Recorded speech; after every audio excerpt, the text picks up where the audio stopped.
বিএনপির সবশেষ কাউন্সিল হয়েছিল 2016 সালে। সেই কাউন্সিলে মহাসচিব নির্বাচিত হন মির্জা ফখরুল ইসলাম আলমগীর।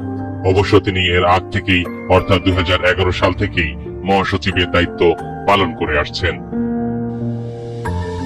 তার দায়িত্বের পুরোটা সময়ই দল ছিল সংকটে। একদিকে বিএনপির প্রয়াত চেয়ারপারসন খালেদা জিয়াকে দেশে কার্যত বিএনপির প্রধান হিসেবে নেতৃত্ব দেন মির্জা ফখরুল ইসলাম আলমগীর। বার্ধক্যজনিত নানা সমস্যার মধ্যেও তাকে বারবার কারাগারে যেতে হয়েছে, পড়তে হয়েছে সরকার দলের নানা চাপের মুখে। তারপরও দলের ঐক্য ধরে রাখতে দুর্দিনের একজন সত্যিকারের নেতার পরিচয় দিয়েছেন তিনি।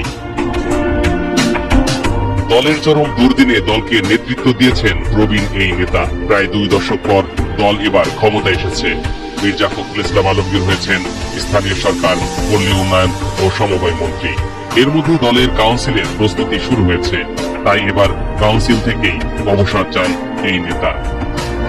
পরবর্তী মহাসচিব কি হবেন সেটি নিয়ে জোর আলোচনা চলছে। সেই আলোচনায় আছেন বেশ কয়েকজন নেতা।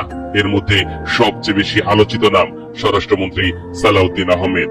আছে সিনিয়র যুগ্ম মহাসচিব রুহুল কবির রিজভীর নামও। এছাড়াও মহাসচিব পদে আসতে পারে অন্য কোনো নেতাও।